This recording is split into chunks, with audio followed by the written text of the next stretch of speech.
Why do good companies go bad? Think of me as the little man from Mars. I'm going to answer that question from the point of view of an outsider. I'm actually an industrial designer. I'm not an MBA or a business person, though I've had to run businesses. My first observation is that business people like lines. When they go up, they get really happy, and when those lines go down, they get really sad. Let's draw a square on. This is the graph that illustrates the decreasing age of the Fortune 500 companies. Years ago, a company would be on the Fortune 500 list for 75 years. Now it's decreased to the point it's 15 years, and that's even dropping more. Now another squiggly line. Draw a box around it. This is what happens to most companies. They start in really strong, and then they slide down.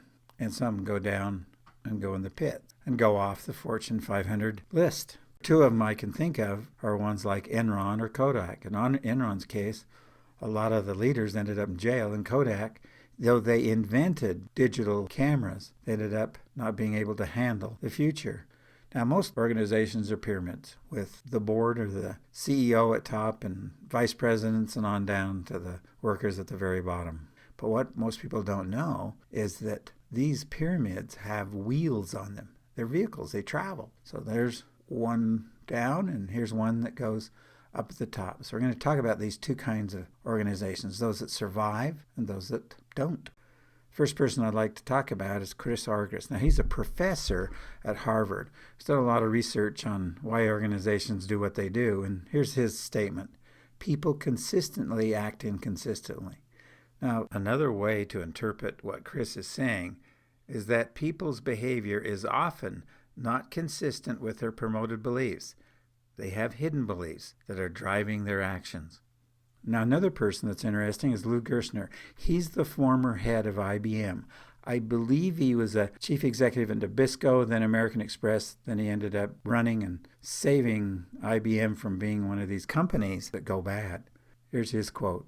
The rigor mortis that sets in around values and behavior is unique to and devastating for successful enterprises. So their values and behavior don't match up, but they're locked in. IBM in the early 90s was in this drop. They were going bad, turning sour. Their little lines were going down, which makes unhappy faces. Here's their promoted beliefs. Excellence in everything we do, superior customer service, and respect for the individual. Now, anybody's got to like those. But what Lou found when he got into IBM is this is IBM's real or hidden beliefs. Number one, it turned from excellence to an obsession with perfection. Number two, where it was superior customer service, it had changed to largely superficial and administrative. Number three, where it was promoted as respect for the individual, number three became an IBMer can do pretty much whatever they want with little or no accountability. So on the top one, there's a consistency with the environment and everybody's saying the same story and their behavior matches what they're saying.